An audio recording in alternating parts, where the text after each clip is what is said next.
Hello, Eon here. It's 1 o'clock in the morning, and I have a feeling that some of my watchers on DeviantArt would absolutely relish and delight in the thought that there's still the afterglow of total drama left in the very corners and dark spaces of my mind. But the thing is, after being so heavily involved in a fandom and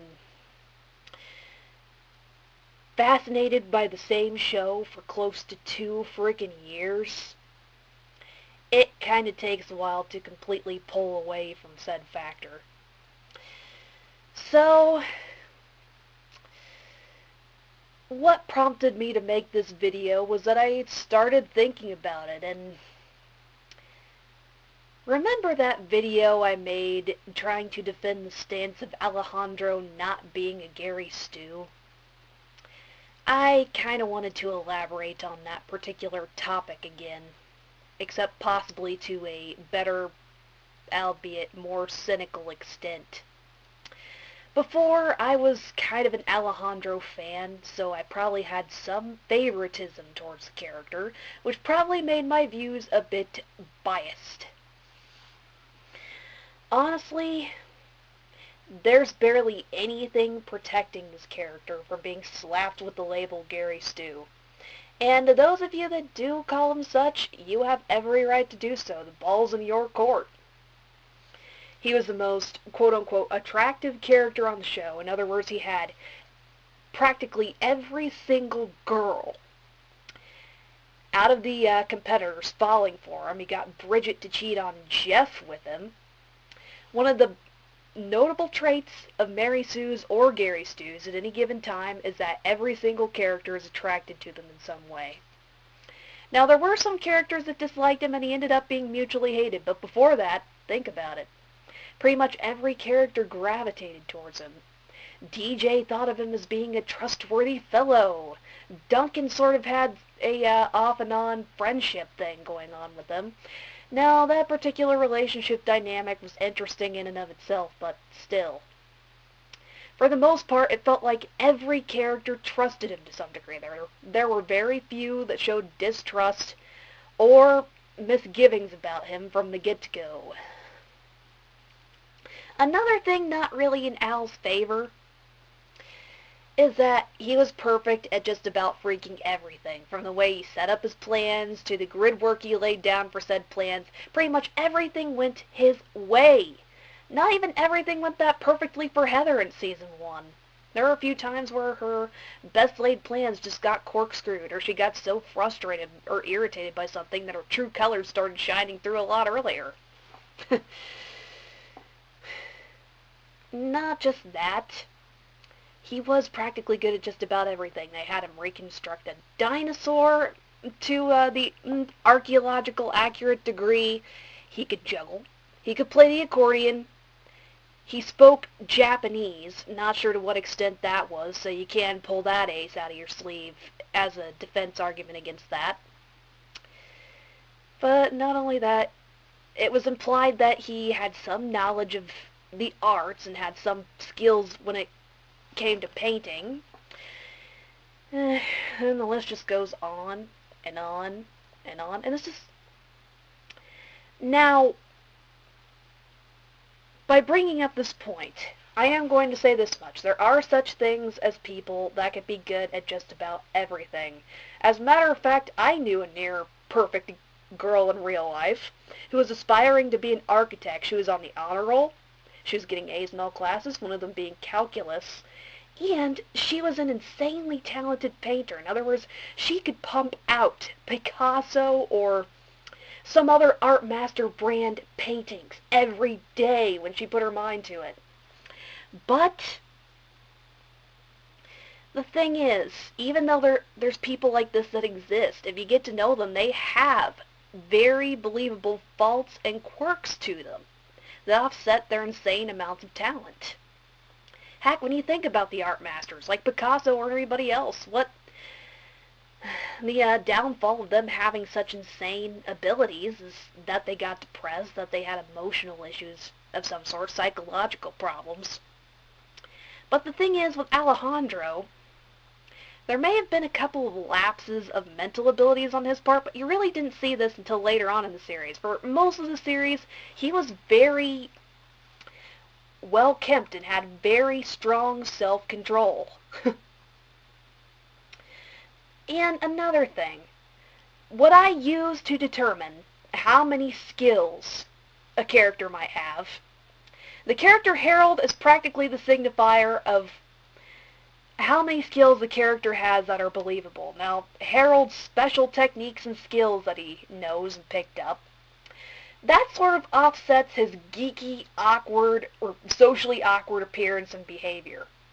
He has all those special skills and techniques as being his strengths, in contrast to his overall character's weaknesses. What are Alejandro's weaknesses? Whereas Harold would be considered kind of gawky, nerdy, and socially awkward, Alejandro is the complete opposite. So there are no definable faults for the first half of the series. Or the first half of the season, anyway. Now, going beyond those points, he does have a few standout flaws about him, I suppose you can say. The most obvious and upfront being he has a weak stomach. But really, most Mary Sue and Gary Stu characters have few to little faults. And that can really be cataloged along with those. It really didn't stop him from succeeding in most of the rest of the season. It didn't really hold it back at all. It made for a few funny gags here and there, but that's pretty much it. And that part about him getting grief from his brother, you really didn't see him start getting aggravated or frustrated until Heather stepped in. Actually, she was one of the few things that actually showed him as being a believable human brand of character. She was the only one that really aggravated him to the point that he showed emotion beyond being smug or smirking all the time. It was kind of nice to see her stomp on his toes, metaphorically, and get him to show a broader range of emotion. Another thing, the shoehorned in story about his brother Jose, that's probably going to be a saving grace for being able to be slapped with the label of Kanan Gary Stu. As soon as Jose steps on the show, you're going to see Al going berserk. Actually, I'd say that that'd be the biggest turnaround for this character, seeing him just step over the edge and absolutely lose it. He was close when facing off against Heather and giving in to some misplaced lustful emotions for her, but he's definitely making a full back circle to being a believable character by being stuck as total drama bot. I'll say that right now. The only saving grace for his character from being considered a full-fledged Gary Stu is his kind of shoehorned in development close to the end, his interactions playing off of Heather, and the whole total drama bot thing. He's going to be competing on the same level as everybody else, being confined in that robotic armor, or that robotic suit. He may not even be able to keep up.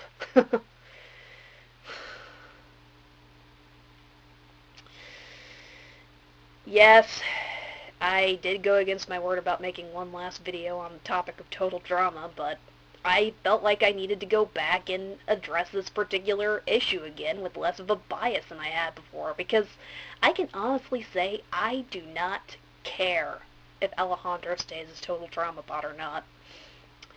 If the series comes on again, I'm actually kind of hoping he's still stuck as the robot, because that design for a total drama bot is kick-ass. It's just so interesting. I just love to see how it registers Alejandro's emotions, like those two theater dramatic faces on the front faceplate right there. It'd be interesting to see how the arrow on the front sort of phases back and forth as he determines what mood he's in. I guess since I started talking about the character, I may as well move on to discuss the topic of Alejandro and Heather as a couple too. So yeah, you guys are getting a big, long-ass video. on my final resulting thoughts about my former favorite character on the show and my once favorite shipping. Now I will say this much, my thoughts and opinions about their interaction throughout Season 3 has definitely changed from what it was originally. Originally, I was absolutely enamored by these two going back and forth with each other, and it was entertaining at points. They actually said some pretty clever things to each other, but clever is really as far as it got in some cases. I was being blunt and very honest in the previous video I made when I said that the biggest majority of their interaction was an I like you, I don't like you kind of thing. And of course that's the basis for love-hate relationships, but again, what makes me think Brickin' Joe's Beat It is that one was not only clever in how it was executed, it was a lot more subtle. Just because there was no definite ending, there was no disgusting kiss scene, and it's just, kind of think it would have been better executed if there hadn't been a definite result to the tension going on between those two characters. Honestly, I kind of prefer them as rivals in comparison to the prospect of them working together or being in a relationship. You get the most clever dialogue and interaction between them that way. If they're in a relationship, let's just face it, canonically, they'd just be arguing with each other all the time. That's it. There wouldn't be any tender, sweet moments, or there might be, but it'd be very short and not very long-lived. The only time you're going to find the mushy-gushy is in fan fiction. Why else do you think I wrote the fan fiction? Even when I was obsessed with it, I realized that it really could not work canonically if it was... I highly doubt these two characters, being as stubborn and prideful as they can get, would actually stop and rethink for a moment what would happen if I actually put myself in this person's place or walked around in their shoes, because Heather, she's just too stubborn, and I'd actually go as far as saying she's kind of a narcissist. Alejandro has a superiority complex, and most of the time, when he was thinking about them being together in a relationship, he made assumptions about what Heather thought. Every time he brought up them being in an alliance throughout the rest of the series, he just automatically assumed they were working together. There was only one real, tangible moment where they actually agreed on it. Before that, he was just making automatic assumptions about things. So, throughout the entirety of Season 3, he assumed that she was as head over heels for him as he was for her. And her, on the other hand, it's definite that she had a crush on the guy, but it's not really something that she couldn't overcome. She had a few moments where she was close to wanting to break, but let's face it, she's more of a goal-driven and oriented character. That's one of the biggest reasons why I kind of wonder she was given a love interest in the first place. The farthest she's ever going to go with Alejandro, relationship-wise, just going off of Season 3 anyway, is that it's just going to remain a love-hate thing. It'd take a definitive move on one or the other's part that would bring them together. It'd take a very definitive move where they actually sat down and talked to each other and actually tried to look at things from the other's perspective and understood each other better than what they do. Because as things are going, it's just not believable. There's too many obstacles in the way of these two characters getting together. And with the way the show treats character development, it's pretty much non-existent, people. There's very few examples I can point out. And as I stated in the previous video, yes, Cameron is one of those, but Alejandro and Heather definitely aren't examples in my opinion. There might have been a few cases where it was kind of hinted that Heather had a soft side, and if she talked to just the right person, she could probably be a bit more, she could probably become a bit less bitchy. But it's definitely not going to be Alejandro that takes her in that direction. It'd be a character like Harold or Cody, because their nice guy, understanding personalities would play off of her a lot better than what Alejandro would. But, again, as soon as I saw her cameo in Season 4, she's right back to base numero uno. She's right back to the character she was before, so there's not going to be any development on the front of Al and Heather being a couple. The best you can really expect is them maybe teaming up to be an evil villain dynamic duo or something like that, and it's pretty interesting to watch just that part, I guess. They're definitely a formidable team, and add Scott or Duncan to that, and you've got a formidable force. Or actually, add Scott or Courtney. Oh, if they teamed up for just a little while. And that would be quite a group to take down. Yeah, I guess on a ending note, in regards to Alejandro and Heather as a couple, I can't really say that I completely dislike the couple, or that it's definitely not my favorite anymore. It's just, think of it this way. There's only so much you can do with a certain topic before it just gets stale and old really fast. The last ditch attempt I made to really keep myself on the fandom shipping for this was writing a fan fiction involving Greek gods and everything else.